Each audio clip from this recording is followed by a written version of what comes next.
Hi everyone, thank you so much for being here with me for the third video. I apologize for the delay between the second and the third. As you may know, there's a big shift in consciousness happening on the planet right now, new energy coming in and a lot of patterns and cycles being broken. So it's been really intense for me the past few weeks, so I've been very busy, but I'm finally here and I'm happy to be sharing some more experiences with you, so thank you. In this video I'm going to tell you about my experiences during adolescence, all the information that came to me during this time. As I mentioned previously, I was severely depressed during this time. It started during my childhood and carried on through adolescence into my early 20s.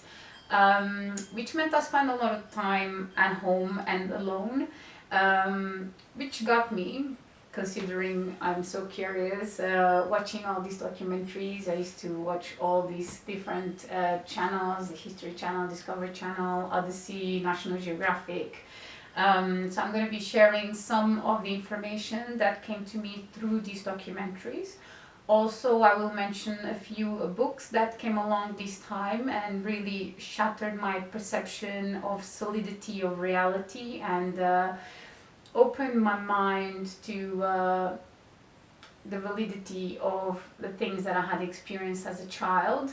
And lastly, my little introduction to quantum physics. That was my major breakthrough at this point. Like I told you, science was my god, and if science said so, then it must be right. And finally, here there was a science that was making the bridge between the visible and the invisible.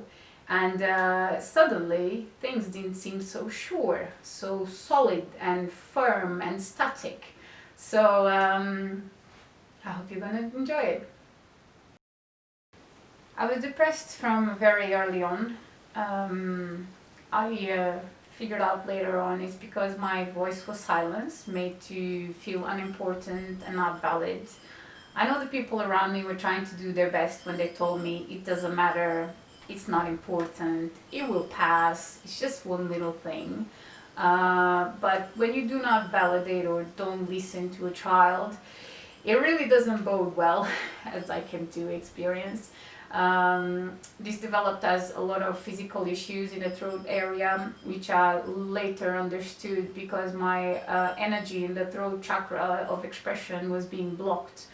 And this carried on through a long time in which I decided the best thing was just to suffer in silence and keep it all to myself. If nobody's going to listen, if nobody's going to relate to my story, what's the point? So I was very alone within myself for a very long time. This will be relevant later on because I will share with you some therapies I've done with crystals, which helped me unlock this blockage. Anyway, what this meant was that I spent a lot of time alone, and especially after I was 10, we moved into the city. It was not a very big city, but you know, I was not used to being confined to an apartment, and it really didn't help much with my depression. The TV became a good friend. Luckily, because I was so curious, I ended up watching a lot of documentaries, not other things, and I was fascinated. Almost anything that I could get my hands on, I would watch. One of the most fascinating things for me were ancient civilizations. I don't know about you, but I was super bored in history class. You know, they only gave us like dates to memorize and this king and that king. And then when I started searching this for myself, I realized how amazing, fascinating, and unexplained all this information was. You know, there's pyramids across the whole planet. You know, there's advanced knowledge of languages, farming, astronomy, the precision of the buildings, the accuracy of the radius, the alignment with the stars and the rocks, the structures are just unbelievable.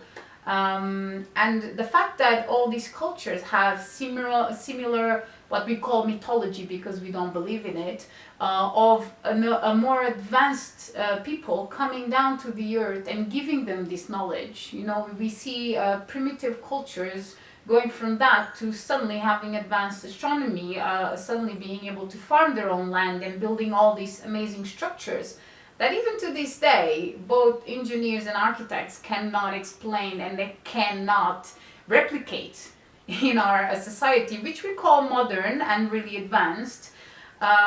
They used to possess technology that we find, well, that we associate only with our own modern civilization, like plumbing.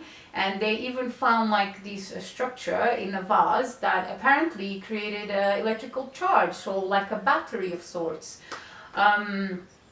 Plus there's so much like underground cities that have been discovered,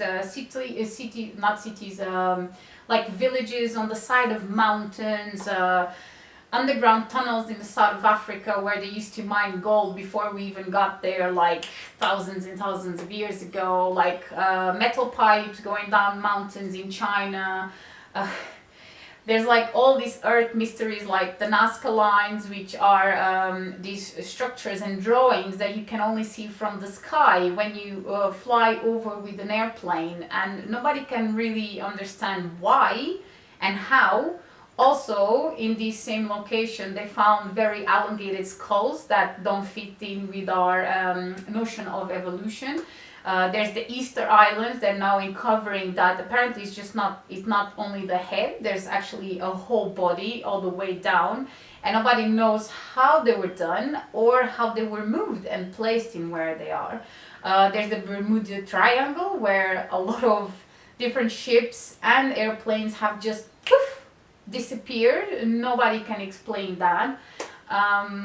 What else? There's structures in the south of Africa that apparently are actually melodic and frequency patterns, and when you touch the rocks, they produce a certain frequency, and the theory is that they are producing energy fields. They're the crop circles, especially in the area of the United Kingdom, which are very interesting. Cryptozoology, also very fascinating. We call it crypto because basically it hasn't been proven to be true, but so many people have witnessed these sightings, you know, like we hear of Bigfoot, and there's the chupacabra, there is the, what was it, the New Jersey monster.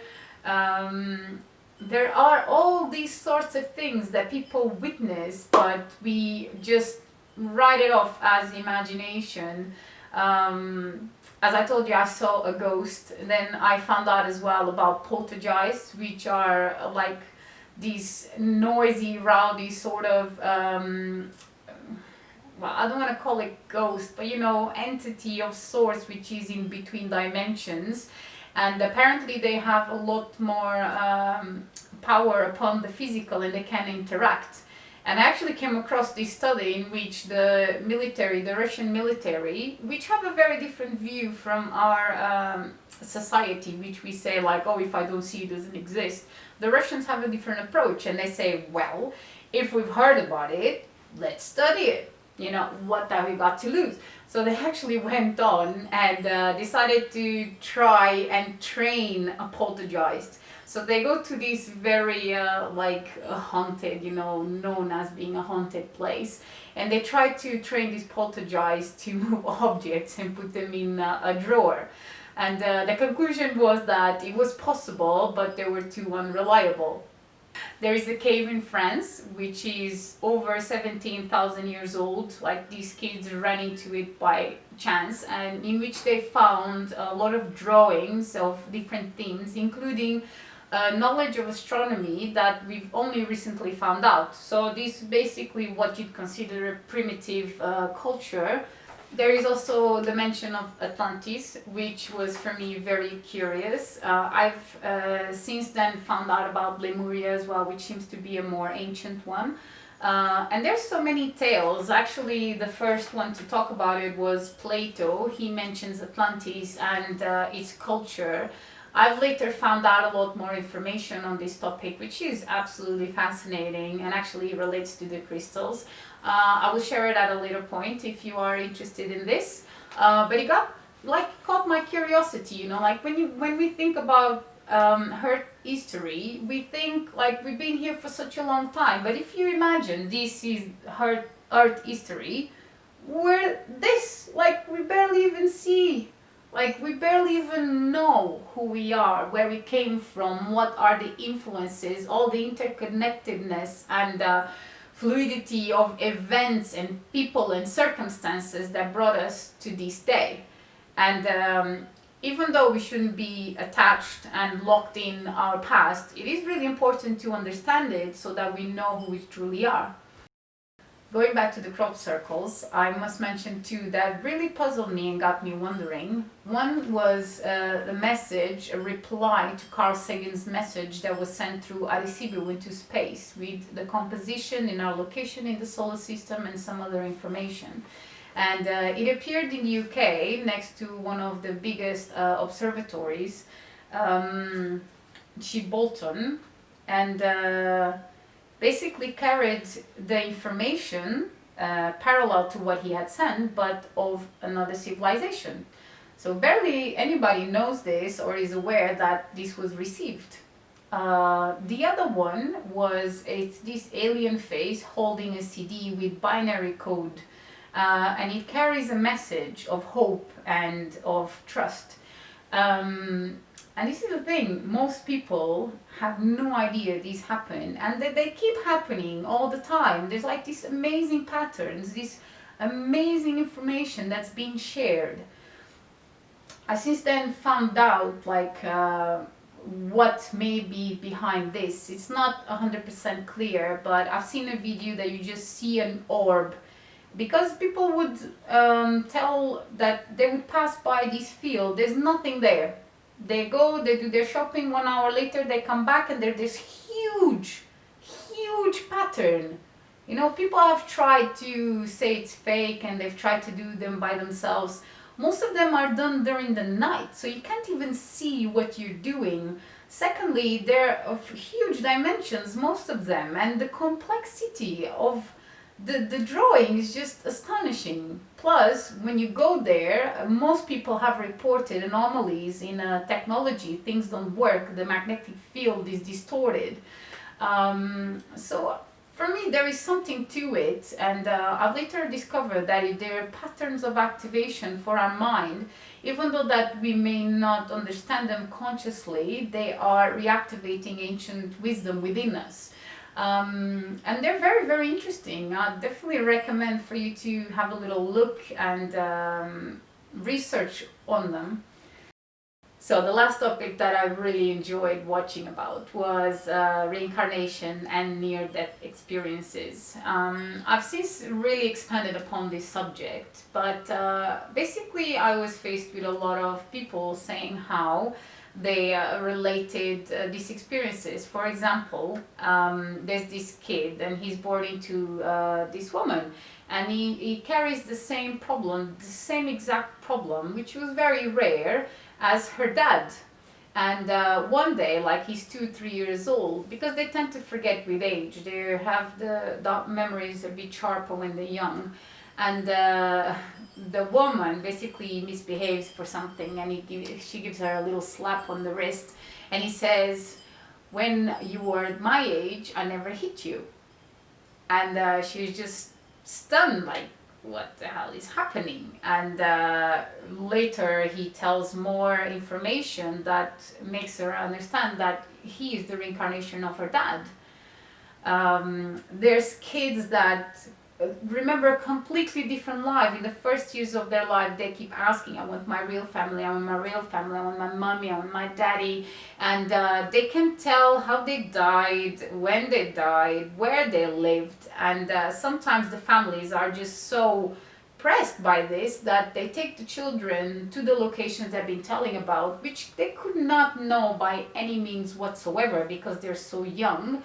And they go and explain, this is this person, this is that person, and everything checks out, you know. it's truly fascinating, and later on I've discovered so much more about this, you know, but this was my first exposure to this information.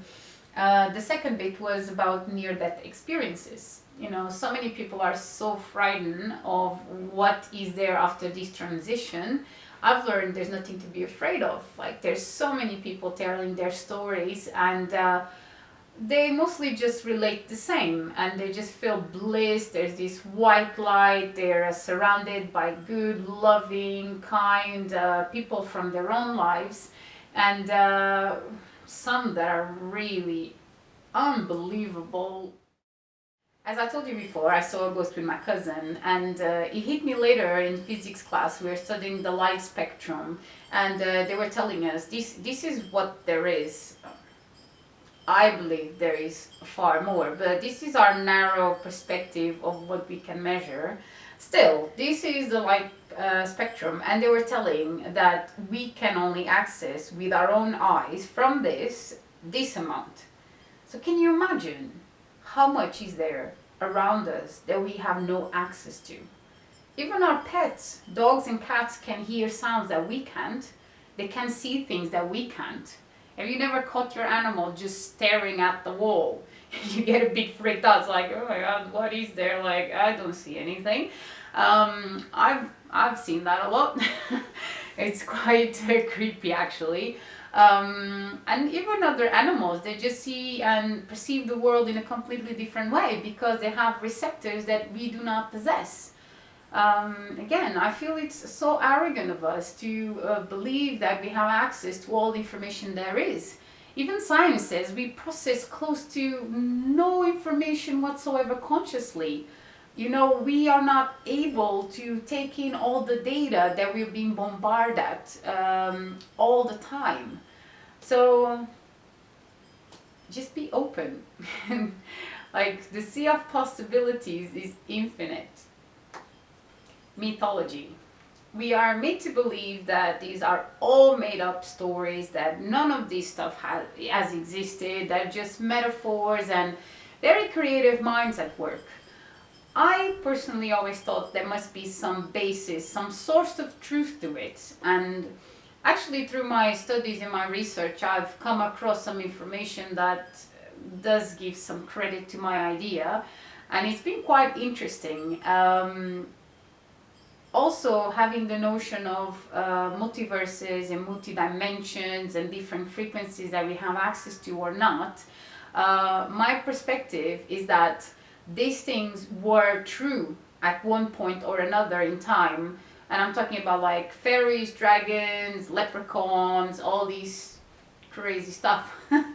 There might have been truth at one point in history because people believed in them. So they were actually accessing this level of reality. And as these things stopped being believed in, then people stopped seeing them. Even though there's people still reporting this sort of stuff, we just, in the majority of the culture, we just don't have access to them because we don't believe. I think this is it for now of the documentaries I used to see. I hope it got you curious and wanting to know more. If there's any topic in particular that you'd like more information on, just, you know, let me know. We can debate it or just research. Really, there's tons and tons and tons of information on all these topics all around the internet, and probably even people that you know. So have fun.